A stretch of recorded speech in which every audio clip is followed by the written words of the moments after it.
неколку часа се вратив од Берлин.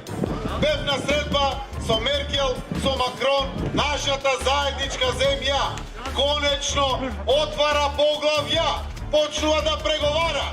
Денес на сите им станува јасно дека и овој јуни датум за почеток на преговори со Европската Унија нема да има. По сите состаноци кои што ги имавме во Берлин, кои што премиерот Заев и министрите Османи и Димитров ги имаа во Берлин, имаме реална основа да бидеме оптимисти дека во текот на наредните месеци дека ова лето ќе има позитивна одлука. Одлуката ја гледам меѓу јуни и септември, искрено кажано. Мислам дека владата треба малце да поработи на тој менаџмент на очекување. Апсолутно не се согласувам дека дури да не добиеме преговор во јуни, тоа ќе биде поради тоа што не се испорачале реформи, не знам што биле барани од нас, иако и самиот сум критичен за реформското досие на владата.